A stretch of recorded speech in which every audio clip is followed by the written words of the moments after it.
So this is my copy of The Lord of the Rings, The Fellowship of the Ring, which is the first um, installment of Peter Jackson's trilogy of the Lord of the Rings movies, and it's something that was probably the prized possession of a sixth grade version of myself. Growing up, I would just spend hours and hours watching and rewatching this movie and the subsequent movies. Just something that I really loved. Definitely my favorite movies growing up. Um, I really loved the ornate and expansive world the movies offered escape into for a nerdy pre-teenager with an overactive imagination and the desire for a sense of adventure. The movies offered the perfect niche. There were many things I loved about the movies: the high stakes, the fallibility of the main characters, as well as the depiction of the kind of magic that, although fictional, is an allegory for the kind of beauty and meaning that exists in the real world. All set the movie apart from it. On a technical level, there are many things about the movie to admire. The setting and cinematography are often breathtaking, and with such a large cast, director Peter Jackson creates striking tableaus of epic proportions, but he is also simultaneously able to craft a mise-en-scène that intimately reflects the subtleties of his subjects. In many ways, my relationship to these movies shaped my relationship to media as a whole in this period of my life. My enjoyment of The Lord of the Rings nourished my interest in fantasy as a genre, and the easily accessible entry point of the massively successful blockbuster series would lead me to many other pieces of media in the form of books, films, and TV shows that would shape the tastes and personality I have now. Another thing this piece of media offered me was a burgeoning sense of community. Although I was born too late to enjoy the movies as they came out, I found that I joined a worldwide audience in my appreciation of the films.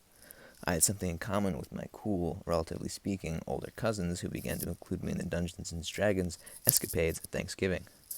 Although the space these films hold in my mind have shrunk over the years, and admittedly I've become rather jaded when it comes to giant blockbuster adaptations of this nature, they still hold a place in my heart and will always be associated with joy in my mind.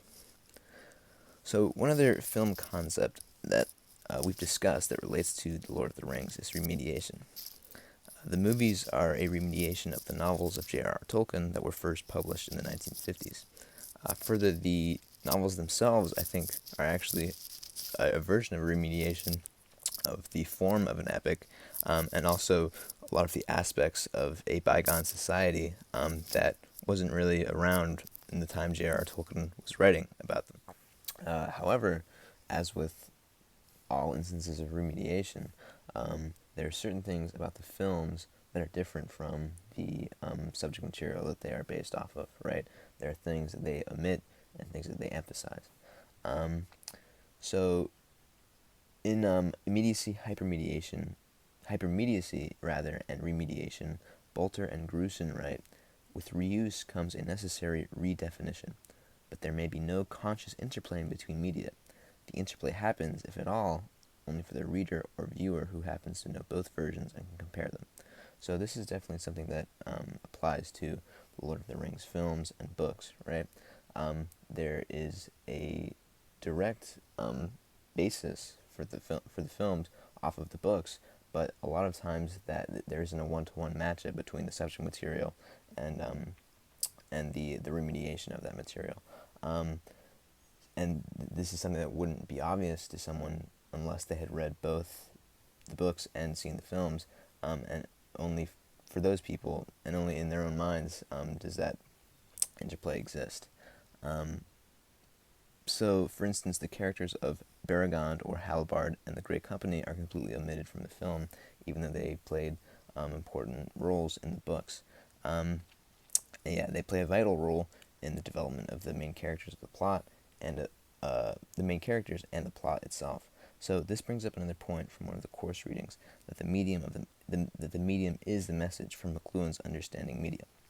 That is, to understand the disparities between the two versions, one has to look at the differences in the two mediums. The films are a primary visual medium. The powerful tableaus, the stunning setting, and the epic battle scenes are of the utmost importance. And Peter Jackson doesn't really have the luxury of being able to fill pages and pages with characterization and interiority, as does J.R.R. Tolkien in the form of a novel. Additionally, he has a far smaller window in terms of time with which to relay his story to the audience. So with this context in mind, and the constraints of the medium understood, the varying omissions and emphasis of the movies and books make a lot more sense.